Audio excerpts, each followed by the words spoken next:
รู้จักวิธีเปิดและปิด S21 ภายใน 60 วินาที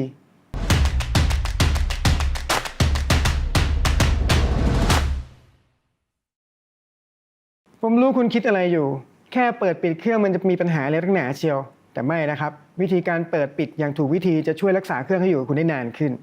สิ่งแรกเริ่มต้นเปิดสวิตช์ด้านหลังเครื่อง รอให้เครื่องเริ่มทำงานนะครับ จะบูตไปทีละสเต็ปทีสเต็ป พอเครื่องเข้าสู่หน้าอินเทอร์เฟซที่เป็นเฟดเดอร์คุณก็พร้อมจะทำงานกับมันได้แล้ว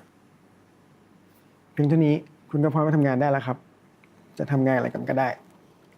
เมื่อเราทำงานเสร็จแล้ว วิธีการปิดไปที่หน้าเมนู เลือกที่ไอคอนกด Shut Down และ Confirm